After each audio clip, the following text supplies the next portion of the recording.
नमस्कार, बहुत स्वागत है आप सभी का हर खबर हरियाणा में। मैं आपके साथ अस्मिता दुबे। वक्त हो चला है खबर लाइव एट 3 की और खबरों की शुरुआत करते हैं जहां हरियाणा सरकार ने एचपीएससी भर्ती फर्जीवाड़े में फंसे और एचपीएससी में डिप्टी सेक्रेटरी के पद पर तैनात एचसीएस अनिल नागर को बर्खास्त कर दिया है। और बता दें कि रिश्वत के मामले में नागर को कुछ दिन पहले निलंबित कर दिया गया था, जिसके बाद मंगलवार को सरकार ने नागर की बर्खास्तगी के आदेश जारी कर दिए हैं। कुछ दिन पहले हरियाणा सरकार ने हाईकोर्ट में हलफनामा दाखिल किया था। इसमें कहा गया था कि 2004 में चयनित अनिल नागर समेत 19 एचसीएस और 2 एचपीएस को बर्खास्त किया जाएगा। आरोप है कि हरियाणा लोक सेवा आयोग की डेंटल सर्जन भर्ती फर्जीवाड़े के मुख्य आरोपी एचसीएस अनिल नागर की बर्खास्तगी का रास्ता साफ हो गया है।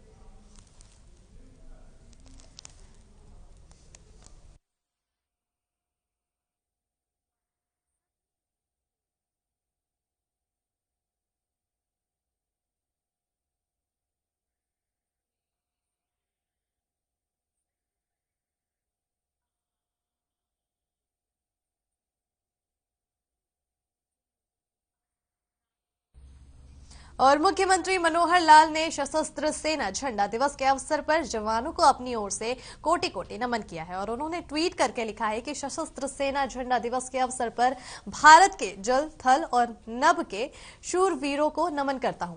आइए हम सभी वीरों, जवानों एवं उनके आश्रितों के कल्याण हेतु योगदान कर देश पर जीवन न्योछावर करने वाले योद्धाओं के प्रति कृतज्ञता प्रकट करें। भारत माता की जय।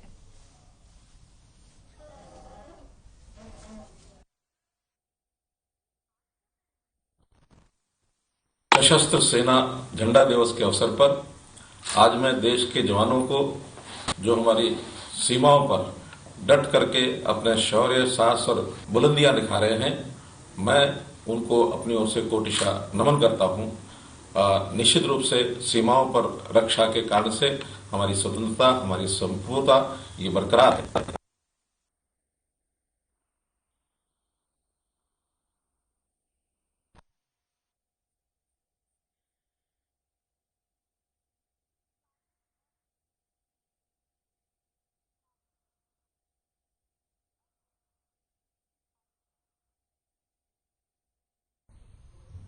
बढ़ते आगे, जहां गुरुग्राम में पिछले 3 महीने से चल रहे खुले में नमाज का विवाद अब थमता नजर आ रहा है।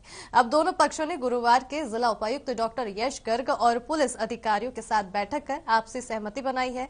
बता दें कि विवाद वाले स्थान सेक्टर 37, सेक्टर 47 और सरहौल गांव में नमाज अदा नहीं की जाएगी। जिला प्रशासन के अधिकारियों के साथ बैठक में अब कुल 18 स्थानों पर आपसी सहमति बन गई है, जिनमें से 12 स्थान मुस्लिम समुदाय की मस्जिद या ईदगाह है, जबकि 6 स्थान जिला प्रशासन की ओर से स्थायी तौर पर मामूली रखरखाव के खर्च भुगतान के साथ उपलब्ध कराए जाएंगे।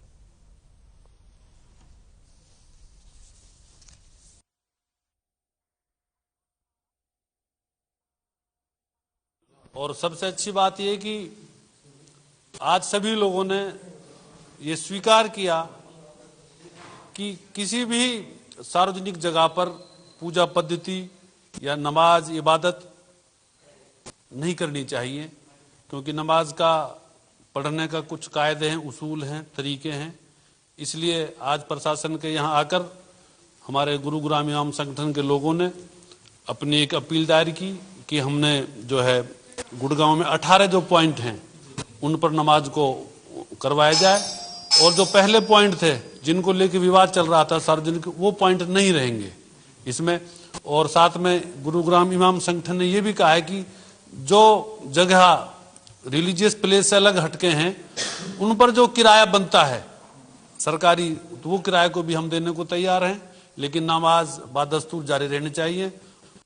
ये नमाज को लेकर के 2018 से ये विषय गुरुग्राम में लगातार चल रहा था।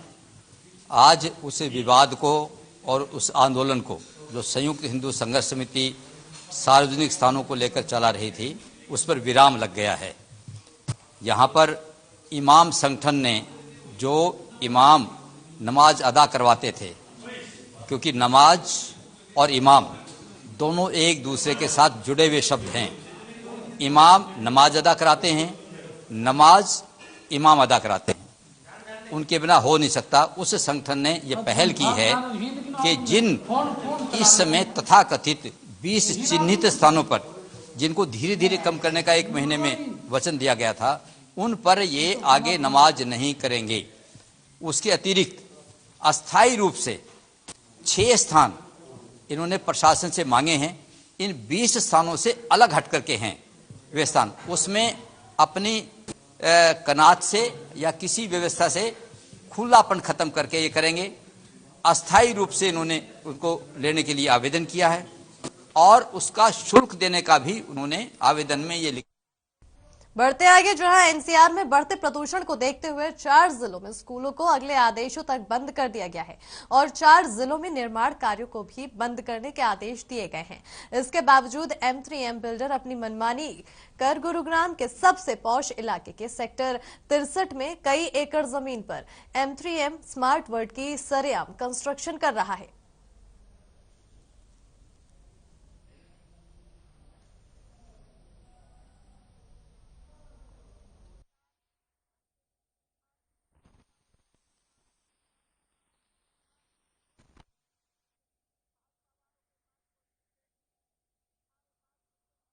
M3M बिल्डर मनमानी कर रहा है। खबर रोहतक से है जहां सोमवार से PGI-MS के डॉक्टर अनिश्चितकालीन हड़ताल पर चले गए हैं।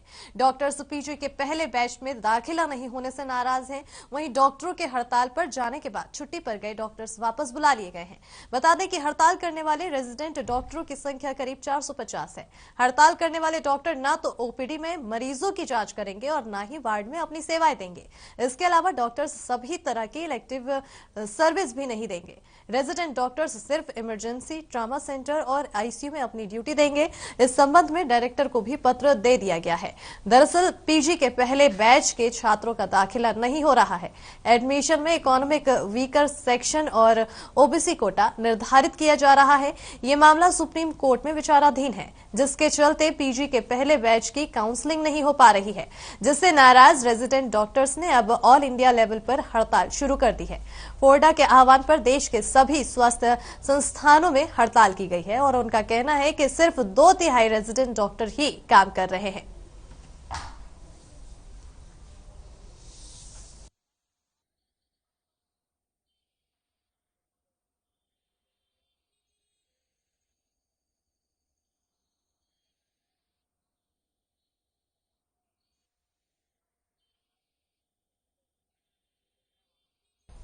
खबर करनाल से है जहां एक रिजॉर्ट में एक पीएचडी होल्डर दुल्हन की शादी बीच में रुक गई। दरअसल एक डायरेक्टर लड़की जो कि शिक्षा विभाग में कार्यरत है, उसकी शादी बीच में ही पैसे और फॉर्च्यूनर की डिमांड पूरी नहीं होने के कारण रोक दी गई है। जानकारी के मुताबिक जब रिश्ता तय हुआ था तो किसी भी प्रकार की कोई डिमांड नहीं रखी गई थी, लेकिन शादी वाले दिन 20 लाख रुपए और फॉर्च्यूनर गाड़ी की डिमांड की गई, जिसके बाद दोनों पक्षों में विवाद छिड़ गया। दोनों पक्षों में बहुत देर तक गर्मागर्मी रही। ज्यादा मामला बिगड़ने के बाद मौके पर पुलिस को बुलाया गया, जिसके बाद दूल्हे पक्ष वाले बातों में फेरबदल करने लग गए थे। वहीं पुलिस ने मामला दर्ज कर लिया है और आगे की कार्रवाई शुरू कर दी है। नाम है आपका, आपकी शादी थी कल रात।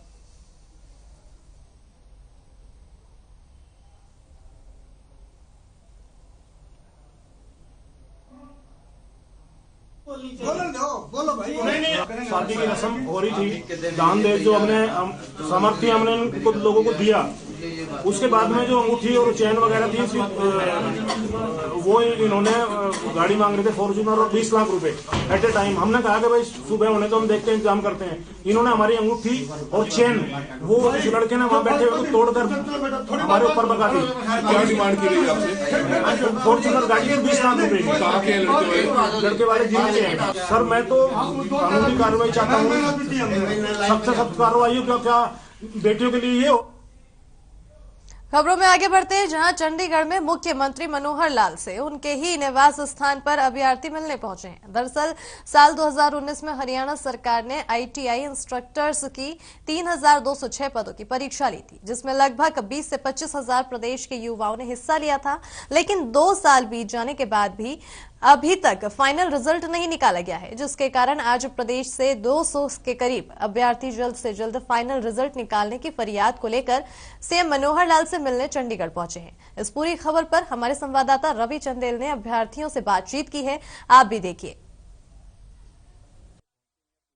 लेकर कि वर्ष 2019 में समूचे प्रदेश के अंदर आईटीआई इंस्ट्रक्टर्स की 3206 पोस्टें हरियाणा सरकार द्वारा निकाली गई, लेकिन आज 2 वर्ष बीत जाने के बाद भी फाइनल रिजल्ट्स अभी तक डिक्लेयर नहीं किया गया, जिसके मद्देनजर आज सभी आईटीआई इंस्ट्रक्टर्स जिन्होंने इस परीक्षा को दिया था वो सभी आज अपनी मुद्दे को लेकर, अपने मांगों को लेकर जो है मुख्यमंत्री मनोहर लाल खट्टर से मिलने उनके चंडीगढ़ स्थित निवास स्थान पहुंचे हुए हैं। इस समय हमारे साथ आप देख सकते हो तस्वीरों में लगभग 200 के करीब जो अभ्यर्थी थे जिन्होंने एग्जाम्स दिए थे 2019 के आईटीआई इंस्ट्रक्टर्स के, वो सभी यहाँ पे पहुंचे हुए हैं अपनी मांगों को लेकर कि आखिरकार उनका जल्द से जल्द कोई सॉल्यूशन निकाला जाए उनकी भर्ती को लेकर। जी भाई साहब, क्या नाम है आपका? मनीष नाम है सर मेरा। ये बताएं पूरा मामला क्या था, कब ये पोस्टें निकाली गई थी, किस तरीके से अभी तक कितना अवेटेड रहा ये रिजल्ट? सर एक्चुअली में ये पोस्टें तो स्टार्टिंग में 2010 और 12 में निकली थी, बार में इसको है ना विड्रा कर लिया गया, फिर 2019 में निकाली गई ये पोस्टें और हमारे एग्जाम 3 दिसंबर 2019 से स्टार्ट हुए होने। इन बिटवीन कोरोना आ गया, कुछ के रिजल्ट भी आ गए थे हमारे, तो कोरोना का फायदा उठा के जो कॉन्ट्रेक्चुअल लगे हुए हैं आईटीआई इंस्ट्रक्टर उन्होंने इस पे कोर्ट केस कर दिया। वो सर एक लंबी लड़ाई लड़ी, हमने भी, हमारे बच्चों ने साथ दिया, सरकार का भी भरपूर सहयोग मिला। एजी साहब ने पर्सनली 5-6 बार प्रेजेंट होके हमारे उस स्टे को तोड़वाया। हमारे एक्चुअली में 2 स्टे थे, एक हमारा प्रोसेस पे और एक ज्वाइनिंग पे। तो हमारा जो प्रोसेस पे स्टे था वो हट गया, अब ज्वाइनिंग पे स्टे है, उसकी तारीख 21 दिसंबर लगी हुई है, लेकिन हमारा 10 जो सितंबर को था स्टे हटा था, 3 महीने के लगभग बीत चुके हैं, लेकिन अभी तक भी ना तो हमारा फाइनल रिजल्ट जारी हुआ, ना हमारे पेंडिंग रिजल्ट जारी हुए और ना हमारे पेंडिंग एग्जाम लिए गए हैं। इसमें कोताही बरती जा रही है। हम उसके लिए आज एक रिक्वेस्ट कर रहे हैं सीएम साहब से और सभी से, सरकार से, कि हमें एक न्याय दो कि काफी दिनों से बच्चे सर्वाइव कर रहे हैं, बहुत ही शादियां भी रुकी हुई है जी बहुतों की, तो इस भर्ती के कारण। तो एक निवेदन है सरकार से ये हमारा। जी भाई साहब, क्या नाम है? जितेंद्र नाम है सर, मैं बेसिकली बिलोंग टू करनाल। जी ये बताएं कि कितने अभ्यर्थियों ने जो थे 3206 पोस्टों के लिए एग्जाम्स दिए थे, उसके बाद रिटर्न एग्जाम कितने लोगों का क्लियर हुआ, उसके बाद की क्या प्रोसेस रही? ये 3206 पोस्टों के लिए सर इसमें लगभग 25 से 30 हजार लोग बच्चों ने पेपर दिए थे, उसमें से 3-4 गुना बुला रखे थे, किसी में 10 गुना बुला रखे कैटेगरी में, तो अराउंड 10,000 बच्चों के एग्जाम क्लियर है, जिसमें सभी फाइनल रिजल्ट लग के तो 3206 पोस्टों को भरा जाना है। जी मैम, क्या नाम है आपका? सुमन शर्मा। मैम, कितनी दिक्कतें आ रही हैं? 2 साल ऑलरेडी बीत चुके हैं, काफी ज्यादा वेट करना पड़ रहा है रिजल्ट का, क्या हालात जो हैं बने हुए हैं, कितना इंतजार करना पड़ रहा है? बिल्कुल, ये ना एक लंबी लड़ाई हो गई है हमारे जैसे लिए, और मेरे लिए तो स्पेशली, जैसे जो बिल्कुल आखिरी स्टेज पे हैं, जो 40 या 42 आगे, उनके लिए तो कोई ऑप्शन भी नहीं है। तो सीएम साहब से यही रिक्वेस्ट है, जल्दी से जल्दी हमारी ये भर्ती कंप्लीट करे, फाइनल रिजल्ट दे और हम सबको नौकरियां दे। जी, और भी हैं, इनसे भी बातचीत करेंगे और जानेंगे। जी भाई साहब, क्या नाम है आपका? मेरा नाम कृष्ण काम्बोज है। ये बताएं कि जिस तरीके से जो एज लिमिट सेट की गई थी, 42 साल एज लिमिट सेट की गई थी, तो कितना डर जो लग रहा है, क्योंकि अब जिन लोगों ने तो रिटन एग्जाम क्लियर किया हुआ है उनके अंदर एक बहुत उम्मीद है कि उनका जो नंबर जो है आईटीआई इंस्ट्रक्टर के तौर पे आएगा, तो कहीं उम्र बढ़ ना जाए उसका भी डर है। बिल्कुल, देखो एक एज फैक्टर तो हमेशा ही होता है, ठीक है, क्योंकि हम लोगों को क्या है कि उम्र के उस पड़ाव पर हैं कि हम लोग ना तो कहीं आगे किसी चीज के लिए अप्लाई कर सकते हैं और ना ही कुछ आगे फर्दर कुछ भी कर सकते हैं, क्योंकि अब फैमिली है, ठीक है, बच्चे हैं, सब कुछ है, ठीक है, लेकिन एक उम्र, ये एज का जो फैक्टर आपने कहा है कि एज फैक्टर तो हमेशा ही कहीं ना कहीं मैटर करता ही है कि अगर एज निकलेगी तो कहाँ सरवाइव करेंगे, किस तरह सरवाइव करेंगे, तो एक ये बहुत ही लंबी लड़ाई हो चुकी है। इसलिए हम लोग यही रिक्वेस्ट कर रहे हैं कि प्लीज इसको जल्दी से जल्दी आप प्रोसेस में लाएं। जी भाई साहब, क्या नाम है आपका? संदीप नाम है सर। आज उम्मीद लेकर आए हैं कि मुख्यमंत्री से मिलेंगे, बाकायदा आपकी जो समस्याएं हैं जो उसका समाधान कुछ ना कुछ निकलेगा। बिल्कुल सर। ठीक है, अगर आज भी कोई समाधान नहीं निकलता है सिवाय आश्वासन के, तो क्या आगे की क्या रणनीति रहने वाली? आगे की यही राय रहेगी सर, आगे भी हम वेट करेंगे, खत्री साहब से ही बातें करेंगे, कब निकालोगे आखिर? 10 साल तो हो चुके हैं ऑलरेडी भर्ती को, और कितना लंबा खींचोगे? कम से कम या तो रिजल्ट निकालना तो रिजल्ट निकाल के दे हमें, या फिर जो भी है कंपनी, अगर कोर्ट ये कह रहा भाई भर्ती आपकी पूर्ण नहीं हो पाई, कोई कारण है, तो अपना कोई भी हमें साइंटिफिक रीजन दे भाई क्यों नहीं भर्ती पूरी कर रहे, क्यों नहीं आप आगे प्रोसेस कर रहे। जी कितनी दिक्कतें आ रही हैं, घर परिवार है, सरवाइव करना है, खर्चे हैं, कितनी दिक्कतें आ रही हैं और मौजूदा समय में क्या कुछ मतलब समीकरण बने हुए हैं, कैसे अपने खर्चे आप लोग उठा रहे हैं? सर बहुत ज्यादा ही दिक्कत आ रही है खर्चों का, तो सर ये है कि जैसे तैसे करके घर का गुजारा ही चल रहा है और बाकी देखते हैं क्या होगा आगे। बाकी सर ये है कि इतना ज्यादा लंबा लटका दिया, बट एक बार हमें बता तो दो कि हमें सिलेक्शन हुआ है या नहीं हुआ, उतना तो बता दो। फिर उम्मीद है सर सरकार से कि जल्दी फाइनल रिजल्ट देके ज्वाइनिंग कराए हमें। आज कितने लोग जो है वो यहाँ पे मुख्यमंत्री जी से मिलने आ रहे हैं? मैं देख पा रहा हूँ कि यहाँ पे लगभग 100 के करीब तो एप्लीकेंट्स हैं जिन्होंने एग्जाम्स दिए थे, तो इसके अलावा और भी लोग आ रहे हैं? सर अब देख सकते हो यहाँ पे जो फैमिली वाले भी आए हुए हैं, जैसे यहाँ पे और भी बच्चे आए हुए हैं, उनके साथ साथ उनके पापा भी आए हुए हैं। बहुत सारे, सबको उम्मीद है हरियाणा सरकार से बहुत जल्दी रिजल्ट निकालेगी और ज्वाइनिंग देगी। जी तो ये थे हमारे साथ ITI इंस्ट्रक्टर्स जिन्होंने बाकायदा जो है एग्जाम्स दिए थे और उसके बाद फाइनल रिजल्ट का लगभग 2 सालों से इंतजार कर रहे हैं। आज ये मुख्यमंत्री मनोहर लाल खट्टर से मिलेंगे और बाकायदा अपनी समस्याओं का समाधान उनसे पूछेंगे।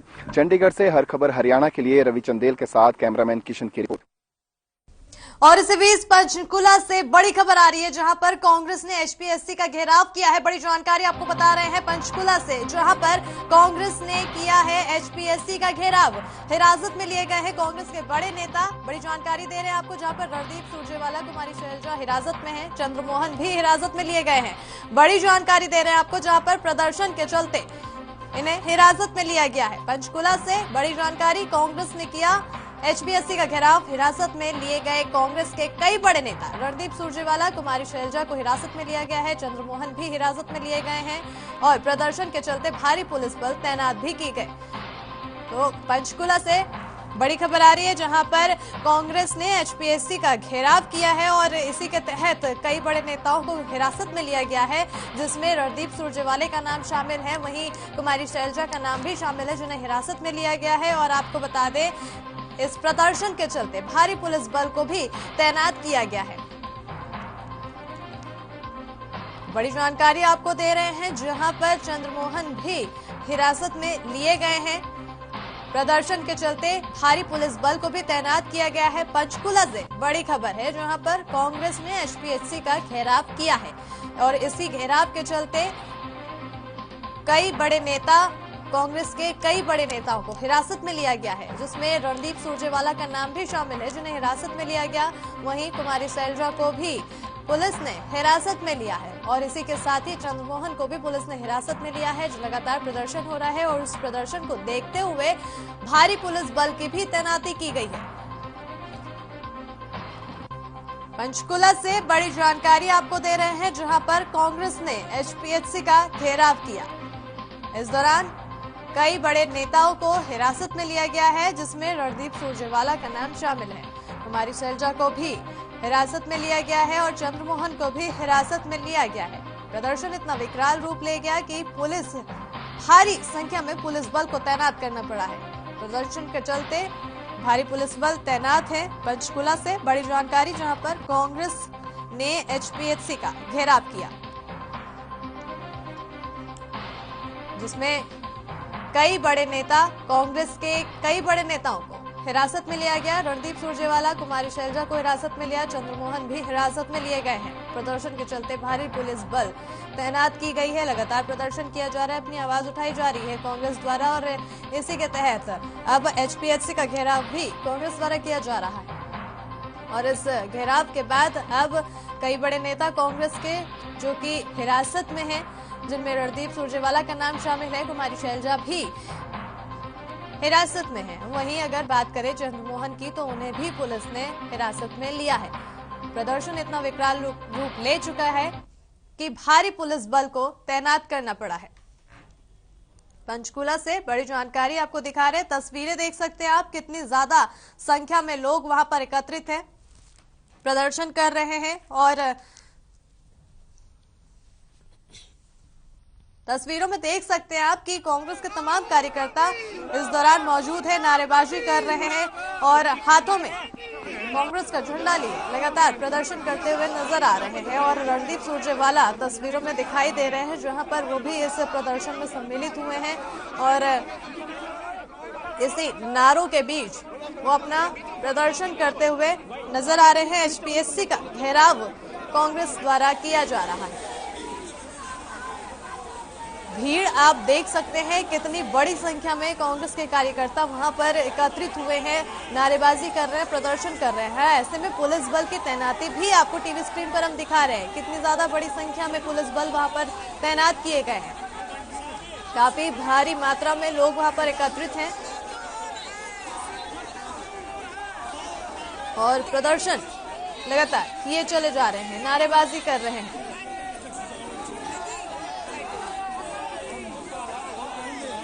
तो कांग्रेस ने एचपीएससी का घेराव किया है, जिसके चलते कई बड़े नेताओं को पुलिस ने हिरासत में लिया है और इस हिरासत में रणदीप सुरजेवाला का नाम शामिल है, कुमारी शैलजा को भी हिरासत में लिया गया है। वहीं बात करें अगर चंद्रमोहन की, तो उन्हें भी पुलिस ने हिरासत में लिया गया और भीड़ आपको दिखाए थे कितनी ज्यादा थी वहां पर। ऐसे में पुलिस बल भी भारी संख्या में तैनात किए गए हैं। खबरों में आगे बढ़ते हैं, जहां पर फ्रैंकफर्ट के सांसद और भारतीय मूल के सांसद राहुल कुमार अंबाला पहुंचे हैं और गृह मंत्री अनिल विज से उन्होंने मुलाकात की है। भारतीय मूल के सांसद राहुल कुमार ने मंत्री अनिल विज के पैर छूकर आशीर्वाद लिया है और इसके बाद सांसद राहुल बोले, आपने जो काम हरियाणा के लिए किए हैं उनके चर्चा हमारे देश जर्मनी में भी होती है।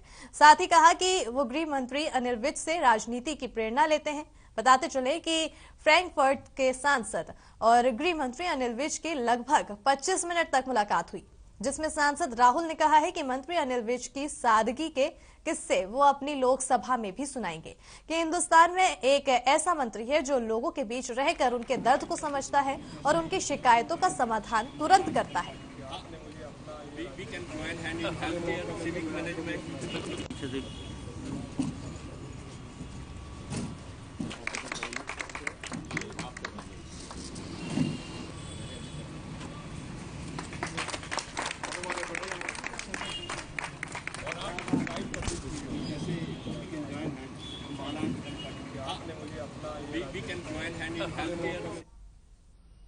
खबर पंचकुला से है, जहां कांग्रेस ने मनोहर सरकार और हरियाणा लोक सेवा आयोग के खिलाफ मोर्चा खोल प्रदर्शन किया है। ये प्रदर्शन कांग्रेस महासचिव रणदीप सिंह सुरजेवाला और कांग्रेस की प्रदेश अध्यक्ष कुमारी शैलजा की अध्यक्षता में किया गया। रणदीप सुरजेवाला ने हरियाणा लोक सेवा आयोग पर आरोप लगाते हुए कहा है कि हरियाणा लोक सेवा आयोग नौकरी नीलाम करने वाले और भ्रष्टाचार का अड्डा बन चुका है। वहीं प्रदर्शन में हरियाणा के पूर्व उप मुख्यमंत्री चौधरी चंद्रमोहन, पूर्व मंत्री किरण चौधरी और सहित कई पदाधिकारी और कार्यकर्ता मौजूद रहे हैं। बहुत ही अहम अभियान के अंदर अपनी आहुति डालने के जी हमारे बीच में आए भाई वीरेंद्र राठौर जी, सम्मानित विधायकगण, पूर्व विधायकगण, मंत्रीगण और उनसे भी ज्यादा मैं मानता हूं कि नौजवान साथी उपस्थित हैं। मैं मानता हूं कि सही मायने में बाजी लगी है। मैं आग्रह करूंगा राव चिरंजीव जी से, जो मौजूदा विधायक हैं। वहीं कृषि कानूनों को वापस लिए जाने के बाद भी किसान आंदोलन के कार्यक्रम नियमित रूप से चल रहे हैं। किसानों का कहना है कि जब तक सरकार हमारी सारी मांगे नहीं मान लेती है, तब तक नियमित कार्यक्रम और विरोध प्रदर्शन लगातार जारी रहेगा। इसी कड़ी में हिसार के बाड़ूपट्टी टोल पर टोल कमेटी ने नजदीक के गांव छान के निवासी राम मेहर सिंह नंबरदार की पहली पुण्यतिथि पर कार्यक्रम आयोजित कर पुष्पांजलि अर्पित की है। वहीं टोल कमेटी के प्रधान सरदानंद राजली ने बताया है कि छान गांव के निवासी किसान राम मेहर नंबरदार आंदोलन के शुरुआती दौर पर से ही सक्रिय थे और वो लगातार दिल्ली बॉर्डर पर खाद्य सामग्री पहुंचाने में लगे हुए थे। आज ही के दिन खाद्य सामग्री ले जाते समय उनका एक्सीडेंट हो गया था, जिसमें वो शहीद हो गए थे।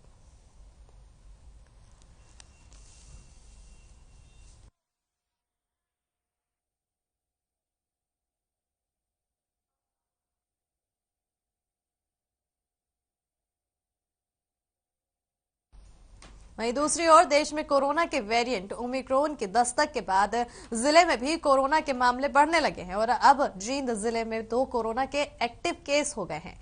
वहीं स्वास्थ्य विभाग को 827 लोगों की जांच रिपोर्ट मिली है और इसी के साथ 32 साल महिला की रिपोर्ट पॉजिटिव आई है। इसके बाद जिले में कोरोना के 2 लोग पीड़ित हो गए। अब तक जिले में 21,211 लोगों की रिपोर्ट आ चुकी है। इनमें से 20,673 लोग ठीक हो चुके हैं, जबकि 536 कोरोना से मौत हो चुकी है। वहीं डॉक्टर पालेराम डिप्टी सीएमओ का कहना है कि हमें सतर्क रहने की जरूरत है। आप जब घर से बाहर निकले मास्क लगाकर निकले, ज्यादा भीड़ वाली जगह को न जाएं, वहीं सोशल डिस्टेंसिंग का पालन भी करें। एक बार फिर से कोरोना दस्तक दे चुका है और लेकिन ओमिक्रॉन का जींद के अंदर कोई भी केस नहीं है और इसी के साथ लगातार स्वास्थ्य विभाग की तरफ से लोगों को जागरूक भी किया जा रहा है।